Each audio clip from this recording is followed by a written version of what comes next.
Hello and welcome to Politics Today. I'm Farooq Patafi. Today, viewers, we are going to talk about Afghan peace process. There are incidents of violence in Kabul as well. But right now, it is important to remember that a peace process is going on. There were negotiations that continued in Doha recently.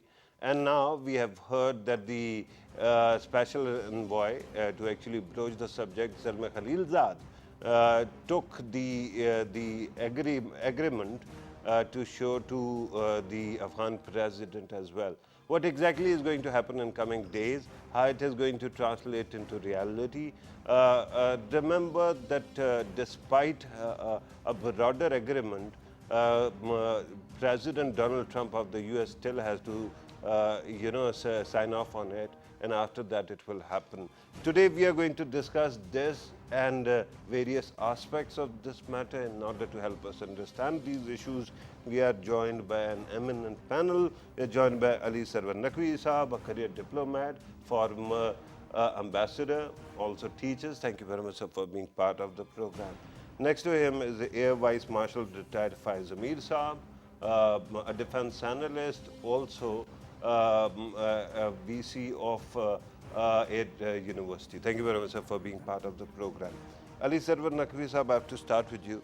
How optimistic are you that not only this agreement is going to be signed finally, but also that it is going to hold?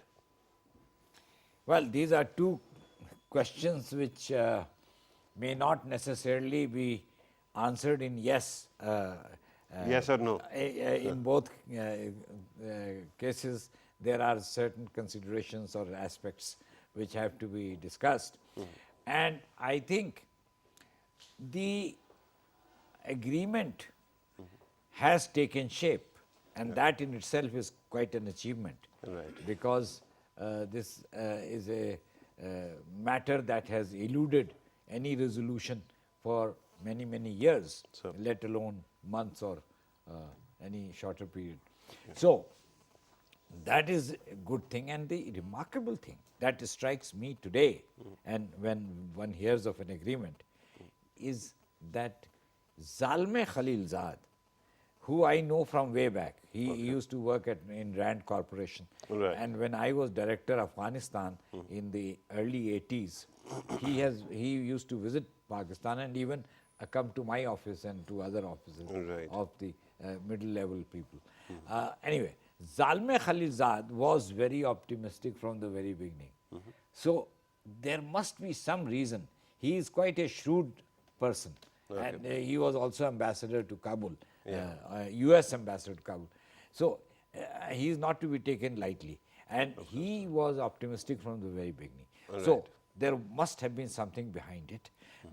And to guess what it was is that the Americans were probably determined to reach some agreement with the Taliban.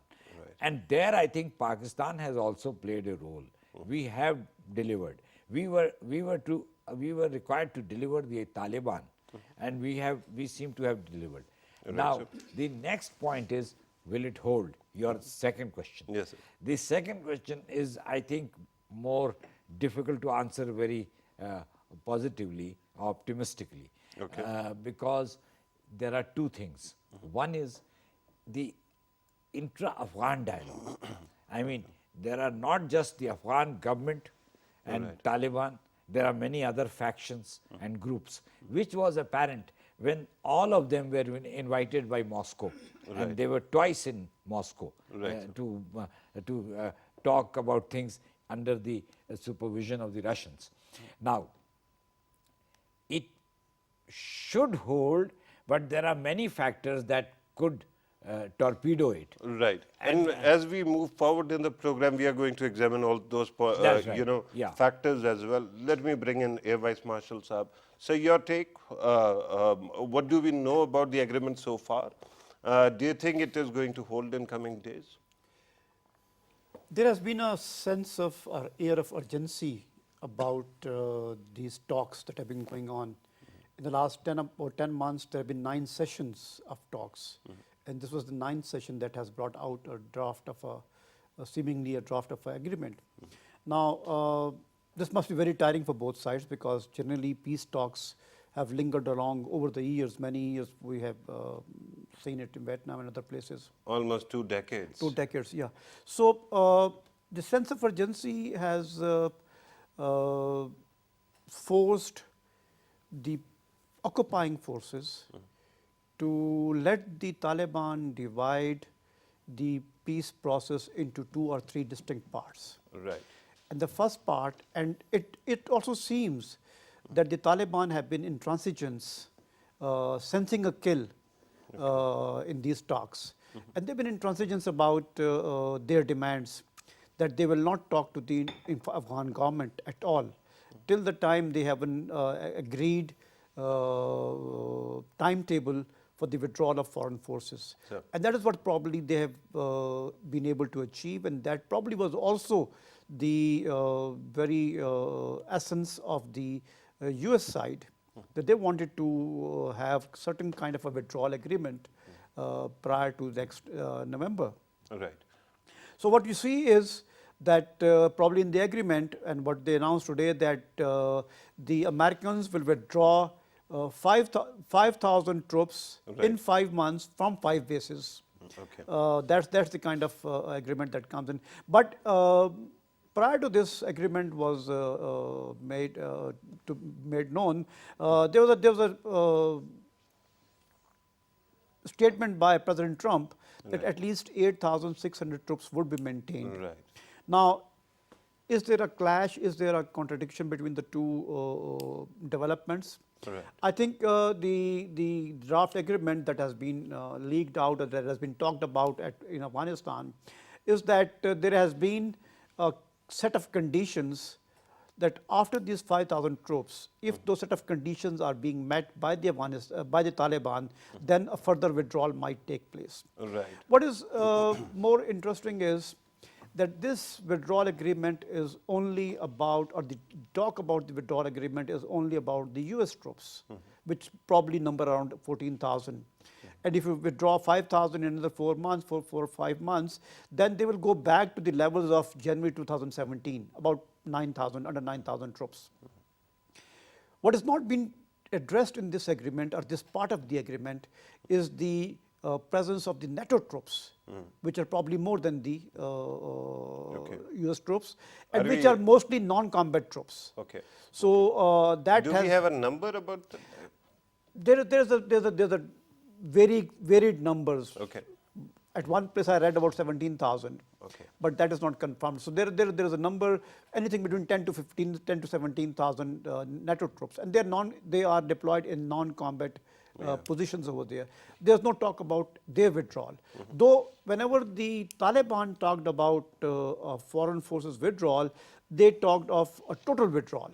Right. But they seem to have agreed to a partial withdrawal as a symbol of their success. Right. In forcing the hand of the occupying forces to leave.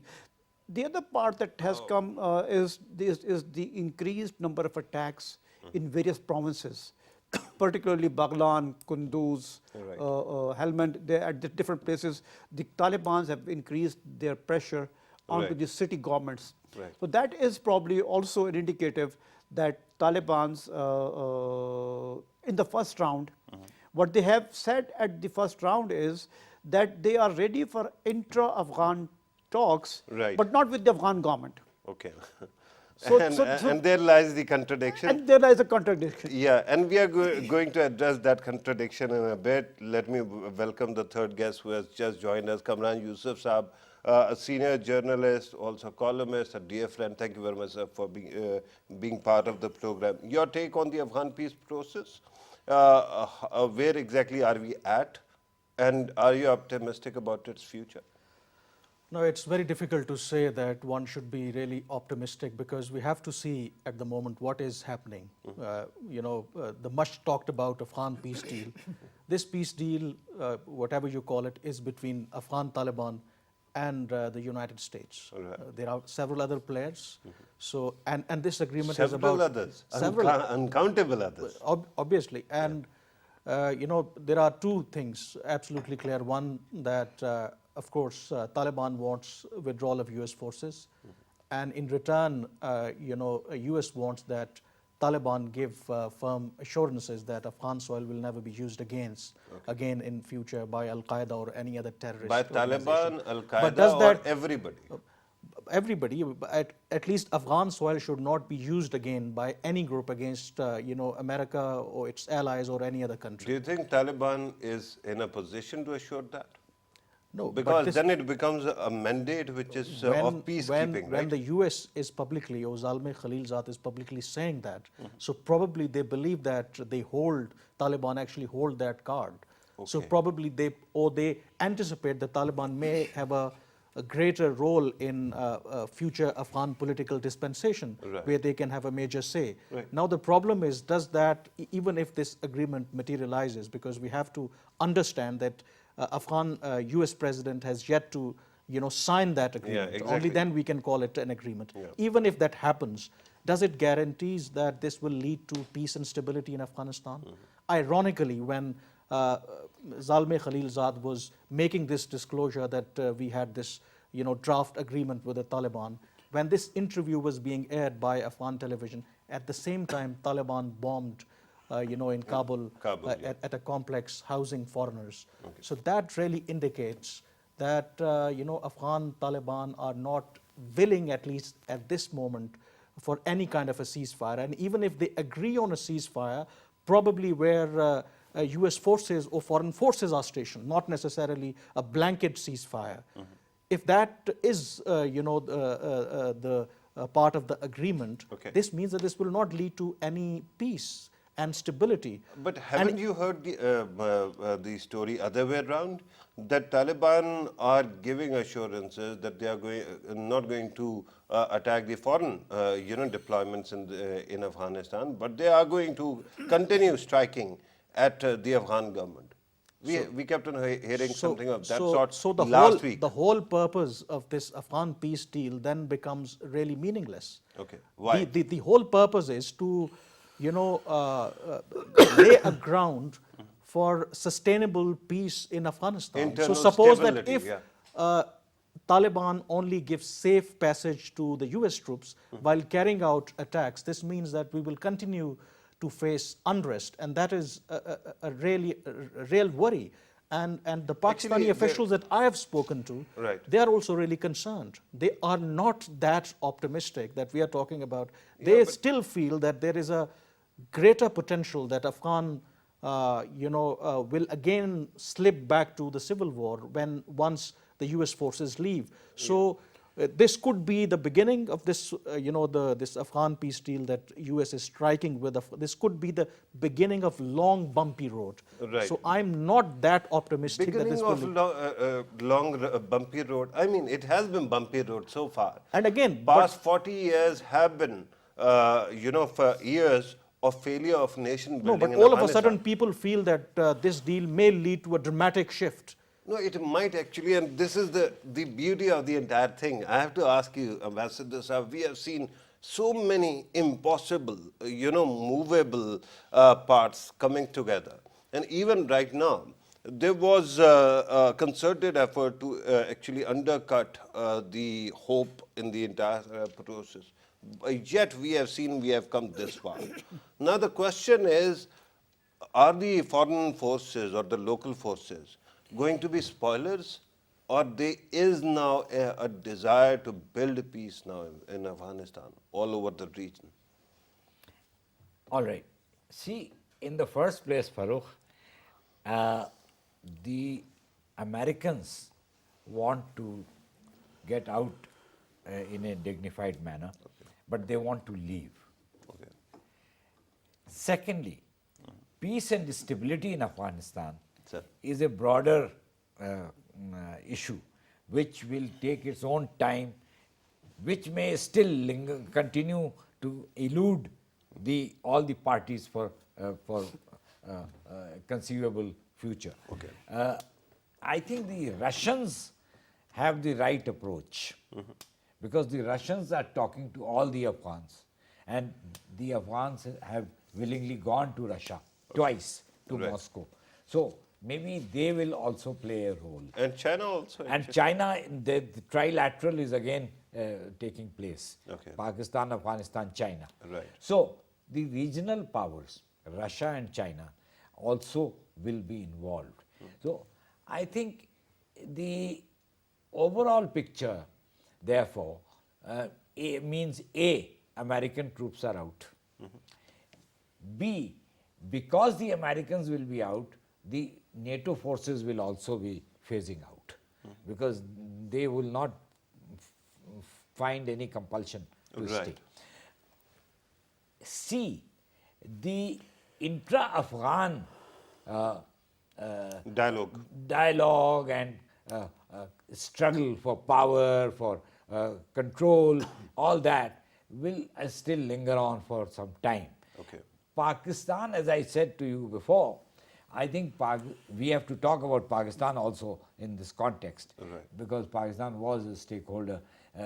Pakistan at that, all through this, and continues to be one.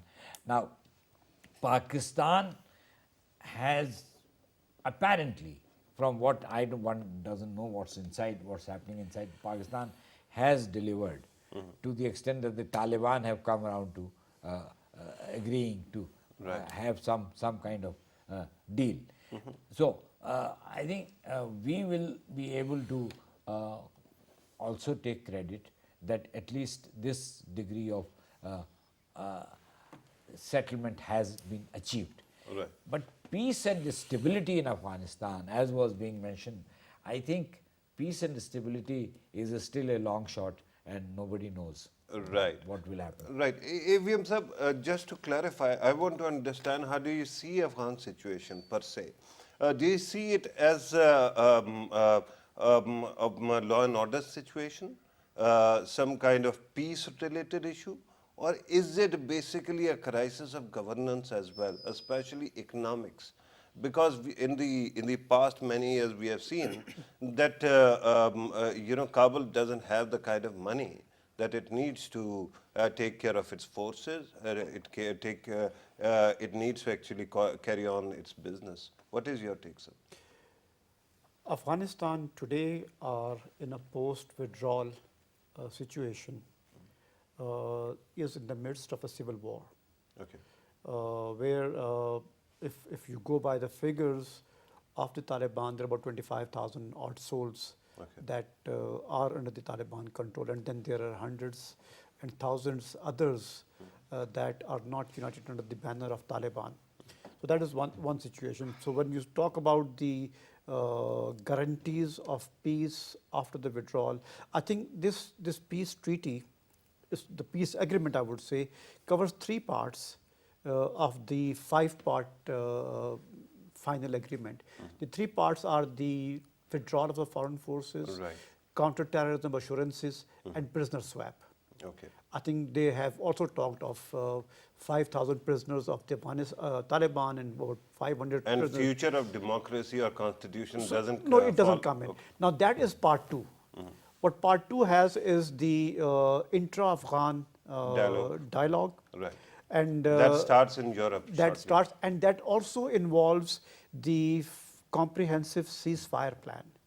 Taliban have refused to talk about ceasefire in this, but what they might have talked about is a reduced violence. Right. When you talk of reduced violence on the implementation or on the day when the treaty is signed, when the agreement is signed, so prior to that period, Talibans are likely to exert themselves and get hold of as much more territory and as much more vulnerable points as they can before the treaty comes into force. So you are likely to see a bit of more violence, Right. Heightened violence in cities, north to south, Right. and that should be worrying. Now, when you talk of the economic situation, the biggest failure that the occupying forces have had, that they have failed to give an economy to the Afghans. Right.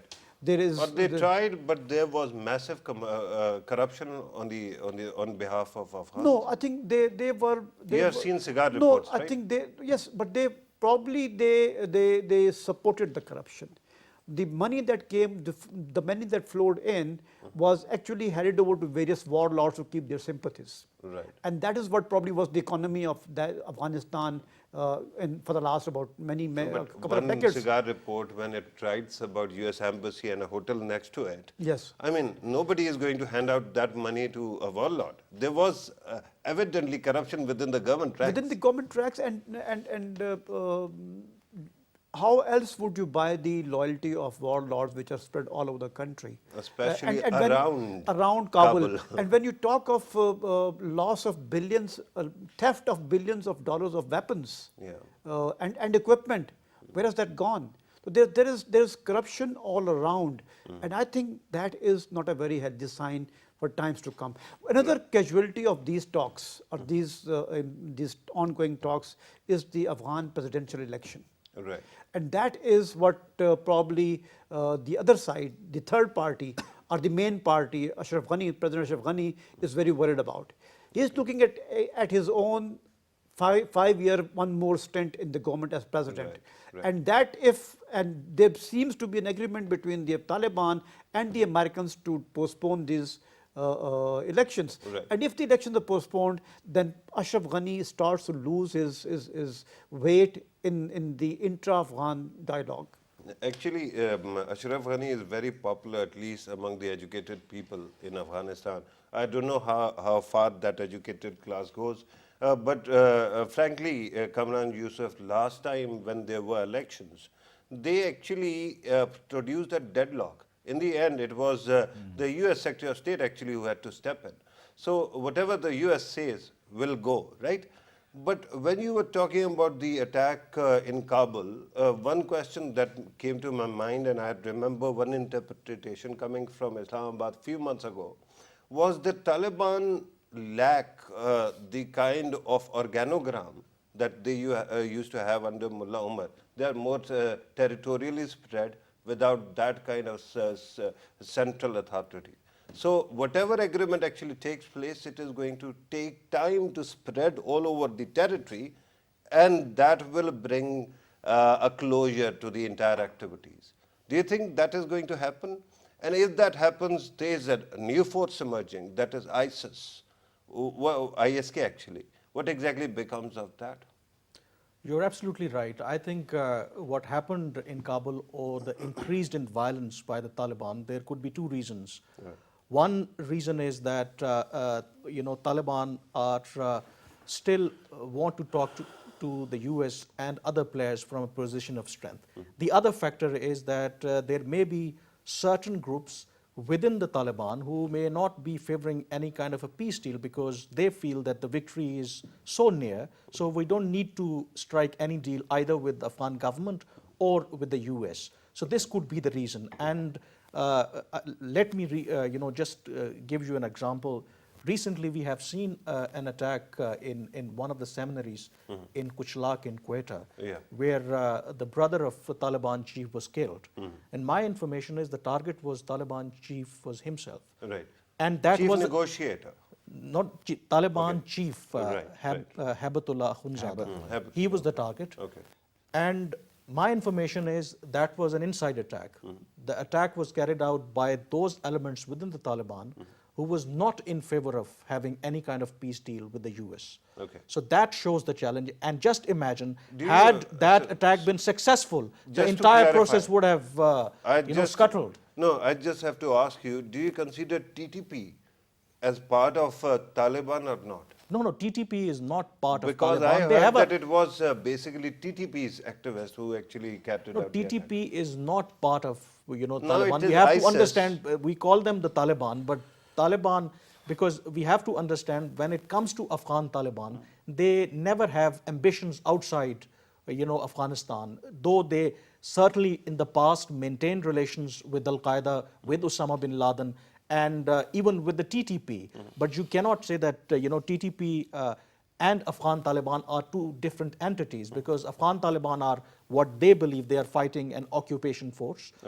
against the US. So the challenge that we were talking about, the main challenge is whether Afghan Taliban as an entity will remain intact, or there will be splinter groups, there will be hardliners who may not agree with this peace deal, and there could be a danger that those groups may join, the ISIS. Right. So there is a worry, and that's why I say that it is not necessary that this Afghan peace deal that we are talking about, the imminent Afghan peace deal we are talking about, may lead to Right. eventual But, peace. since you were talking about this attack in Gujarat, don't you get a stink warning somehow when you look at it? Especially when you look at this situation, many forces are trying to rebuild peace in Afghanistan. India seems very uncomfortable. In the past, we have heard that TTP used to work in league with RAW, Indian agencies, and now that TTP is actually reforming itself or actually coming together to form ISK. So there could be anyone. The reason that whichever elements which are not in favor of having any kind of Afghan peace deal, they could do anything to undermine. We have seen in the past, back in 2015, when Afghan Taliban and Afghan government and the US were about to start the second round of negotiations. Suddenly we saw the news of Mullah Umar being died a couple of years back. Then we saw Mullah Mansoor was killed in a US drone strike. So there could be a real possibility, and even within these militant groups, so Afghan Taliban groups, there is a possibility that certain hostile agencies might have infiltrated into those groups. Yeah. There is always a possibility. Amazingly, one of those hostile So that's why agencies, I say that there is always a challenge. people believe that one of the hostile agencies to that peace process might be NDS, Afghanistan's own agency. Right. On the other side, we have heard that there is a nexus between RAW, India's RAW agency, and also NDS. Now, if these forces combine their power and they try to actually derail the process, it is going to have a humongous, threat to the entire process. How do you see, sir, that this problem can be fixed? Well, actually, you see the different covert agencies have their own games to play. And I think in this particular situation, the more unstable a situation is, there is more scope. There is greater scope for all kinds of elements to get involved and to push their own agendas. Now, you see, basically, in such a situation, the question of peace and stability is a separate issue altogether, and dependent upon a whole lot of considerations or elements or factors. At the moment, what you are seeing, what I am seeing, is that the Americans are more or less reaching their kind of solution. Right. And that solution does not mean peace and stability. Okay. That means getting their axe to grind, whatever they have, and to clear out. The Bonn Agreement, I'll just give you one instance. Right. The Bonn Agreement or the Bonn Conference kept two major stakeholders out. Okay. One was Pakistan, the other was the Taliban. Okay. I mean, what were they doing? Then they created this whole setup and got Karzai and the elections and all that. And then one Pashtun and rest of Northern Alliance. And in the last election, you are quite right. I mean, that was a total deadlock. It was only John Kerry who could persuade everybody to work together. And that also ostensibly, apparently. But inside it was the most dysfunctional government that you can imagine. So I think we will see continued instability of all kinds. The Afghan government could well be a casualty of the situation as it evolves. How? Because the Americans will pull out, the money will stop, and then they will be on their own, and it will be very difficult. I think it was part of the agreement, some of the points that America is going to keep funding the Afghan government. At least token funding. In America, these things, Kerry Lugar was supposed to give us $7.5 billion, right? They gave us only a maximum of 3.5, and after that everything is stopped. Right. We have not got the coalition support fund. So in America, commitments don't matter. It all depends on But it various depends. things. But it depends that if you know the Taliban or the future political dispensation of Afghanistan allows certain bases of US to stay in Afghanistan, They are so allowing that it. could be an incentive. Well, and to that According- extent, then the US would say, okay, we will pump According in to the the money that agreement will help that we you. have heard about, Yeah. there is going to be bases. yes, And then but there sir, are also no, private contractors. Don't forget that. I think no. that US will also maintain private contractors in that is Afghanistan. a separate Yeah. thing. That is between the US and the contractors. But in terms of supporting the Afghan government, just keeping some bases does not oblige them to underwrite the entire expenditure. Okay. They will only That give- won't But happen. then the and- other regional countries will also come in. No, China, again, is an important player. And we are going to talk about the economic process as well and hold that thought about private contractors because there is a big lobby, especially Eric Prince, who says that he wants to be the Governor General of Afghanistan, right? And we are going to talk about that in a little bit as well. But AVM Saab, everybody keeps on actually struggling under the delusion that somehow it is the Afghan Taliban that are being empowered. Whereas in truth, they seem to be, they are being mainstreamed, but it is Zalmay Khalilzad that seems to be, empowered. Because one man has that kind of power, that kind of trust, from American side, from Taliban side, from Pakistan, Russia, China, elsewhere. Do you see any role of Zalmay Khalilzad in future in Afghanistan? No. Why not? If you look at the composition of the Taliban delegation, So, 5 of them have come back from Guantanamo Bay prison. Those are hardcore ideologues of the Taliban mainstream. So I don't think that they would so easily allow Zalmay Khalilzad. Zalmay Khalilzad may have a role from the American side for a very long time. Okay. Well, I said wrong time because the part 2 of this agreement, when it comes to negotiation, and they start to talk about ceasefire, and they start to talk about the elections, and more so the post-agreement political setup and rehabilitation.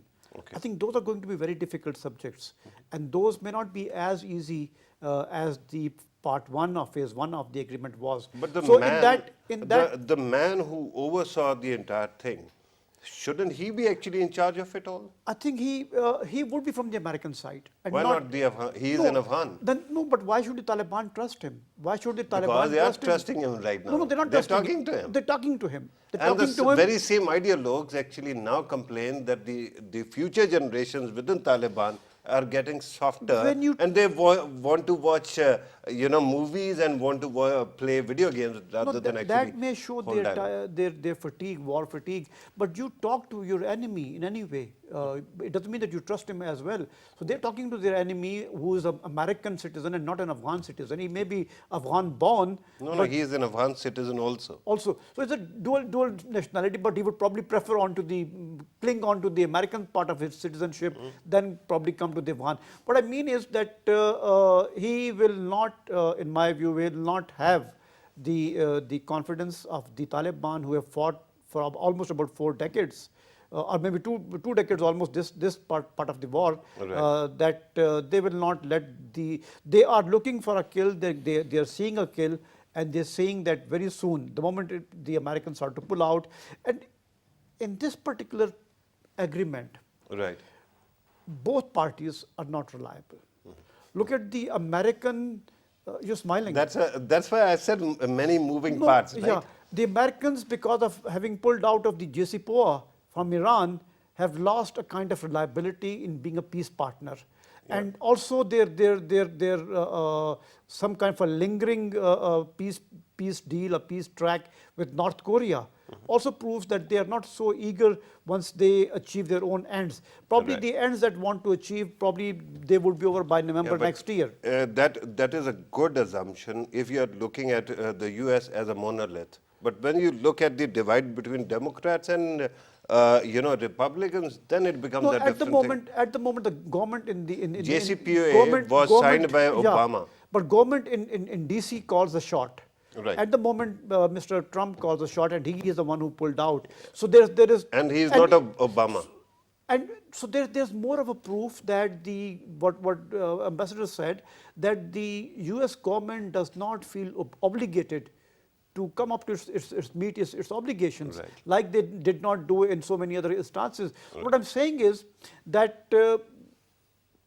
this will be a fluid game going on, and in which probably the only aim would be to give an impression to the American electoral people Yeah. that the incumbent president is a big statesman. Right. And that and is the finally, probably he has end been at it for quite some time. Yeah. About time he gets some win.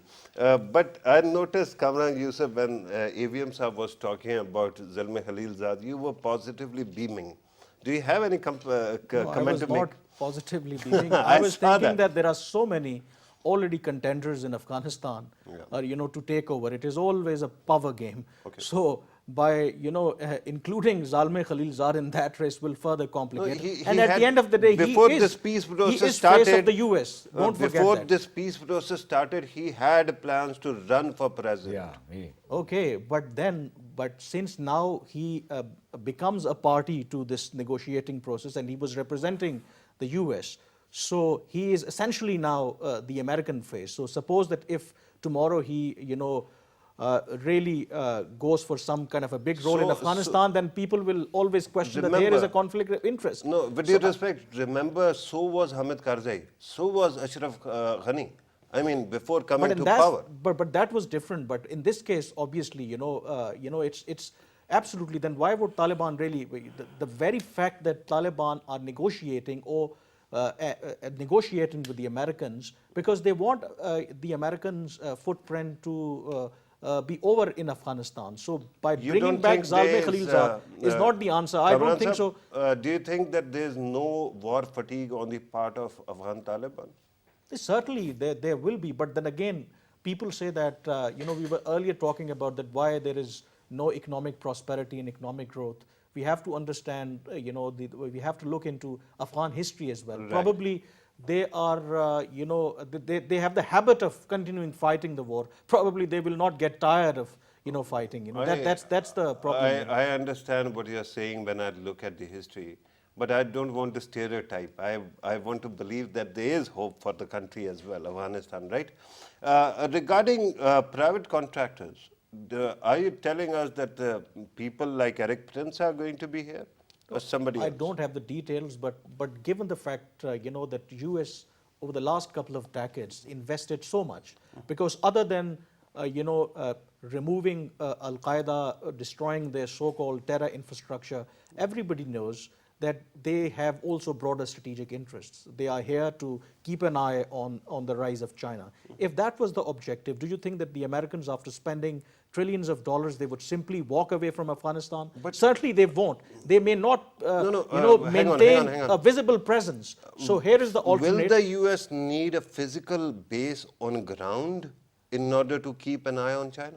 No, certainly, because that could also be part of the. That could also They be have the part of the satellites, strategy. they have plane carriers. But still, you can't, deny the importance of having physically on the ground in such a strategically important region. You can't say that, the Americans would simply walk away. And probably this is also Pakistan's concern, is that what happened after, 1989, Americans just left us high and dry. And probably Pakistan wanted to avoid that kind of a scenario. We haven't discussed one aspect, whatever we discussed so far, the conclusion is situation is still very uncertain. Anything can happen. There could be a peace, there could be another phase of civil war. My worry is whether, as a Pakistani, our policymakers really have a plan B. Okay. We have seen in the case of India, we didn't have plan B. We just continue to be hopping on having dialogue, and what Modi did really surprised us. And here Why would you believe that we don't have a plan B? We are At No, this given our moment- history, given the right now problem we that are we in have, the middle of Plan given B. usually we always have we always react to certain situations. We don't have proactive policy. You know, that's what I'm saying. You simply, if you think that, okay, this ongoing peace process will lead to peace and stability, Right. but Let you me- should have a plan B, you know, plan Okay, B. Ambassador Naqvi actually smiled. Sir, you want to say something here? Well, I think the fact that we have so far managed to play a constructive role, whatever it is, I think goes to the credit of the Pakistani policymakers. I have nothing to do with it anymore, but I think that they have done a reasonably good job. Right. Now, But we paid a heavy price as well. There is another view as no, well. well, there are many things that might be said about it. It's still not done, but so far, the Taliban, the fact, you see, listen, in the past, the main thing was that will the Taliban talk to the Americans? A. B. Will they reach some agreement? Both things have materialized. Yeah.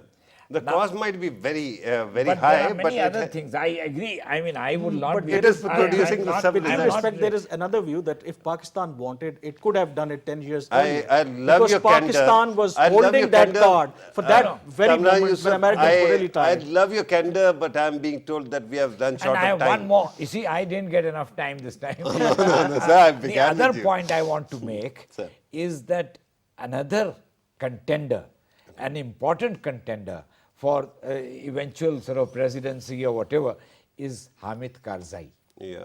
yeah. And Karzai should not be discounted. So when you talk of Khalilzad, I think that's a bit of a far shot. Karzai is much more likely. Okay. I will give you a worst case scenario in Afghanistan. Karzai? No, a very tight hug between Taliban and America. Okay. And that is going to be a very dangerous brew in the region.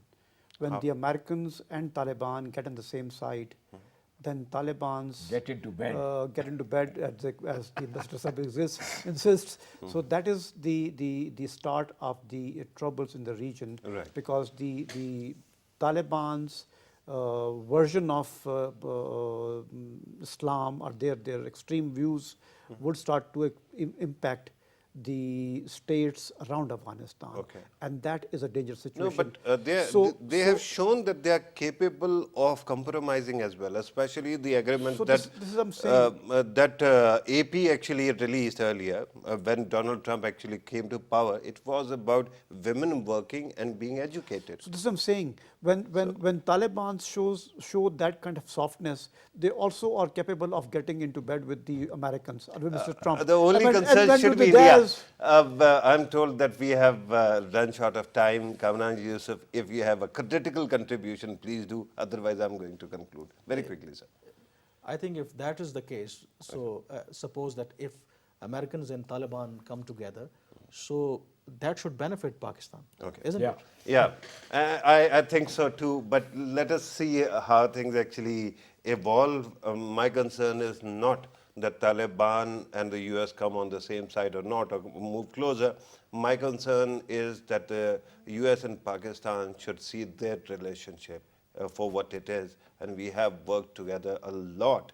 And we have sacrificed a lot for each other. So both the countries should learn to actually work as allies, long-term allies. I'm told that we have to conclude the program now. Kamran Yusuf sir, thank you very much for your time. Air Vice Marshal retired Faiz Zamir sir, thank you very much sir for your time. As well, Ali Sarwar Naqvi sahab, I thought that I did justice to time allotted. But if you feel that there was some kind No, that's of fine. compromise, I'm going It's- to make it's- it up to you it's all next in the time. interest of discussion. Right. Viewers, you have listened to our participants. It is said that once bitten, twice shy. And that seems to be the overall state of imagination in Pakistan. There have been so many bad things in the past that everybody has to be cautious. And caution is not bad right now. But if things start delivering in Afghanistan, sky might be the limit. We are hearing that there is this China-Pakistan, Afghanistan trilateral on the cards, and there might be some economic activity too. It is about time that we realize that the age of politics or politicking is gone. Now it should be the age of trade, economy, and development. Let us hope that day comes when we stop losing human beings and we start gaining wealth that actually takes care of poverty. This was today's program. Thank you very much for watching us. Take care.